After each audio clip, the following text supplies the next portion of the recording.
জি বাংলার জনপ্রিয় ধারাবাহিক মিত্তির বাড়ি।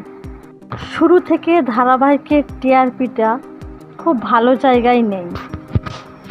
ধারাবাহিকটিকে রাত ৯টার জায়গায় বদলে দিয়ে এখন রাত 10টা 15তে করে দেওয়া হয়েছে। এবার এই ধারাবাহিকের থেকে উঠে এলো এক খারাপ খবর। গল্পে দেখা যাচ্ছে না নায়ক আদৃতকে, অর্থাৎ পারিজাতের ক্যারেক্টারটি গল্প থেকে নিখোঁজ করে দেওয়া হয়েছে।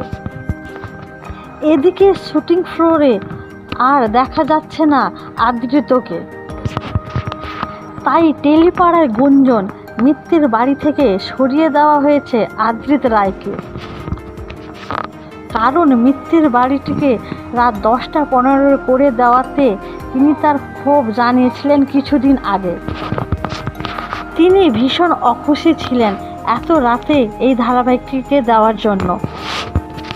তবে আদৃত এই ধারাবাহিক ছেড়ে দিয়েছে কিনা এখনও পুরোপুরি কনফার্ম হয়নি। তবে দেখা যাক আগামী দিনে কী হতে চলেছে।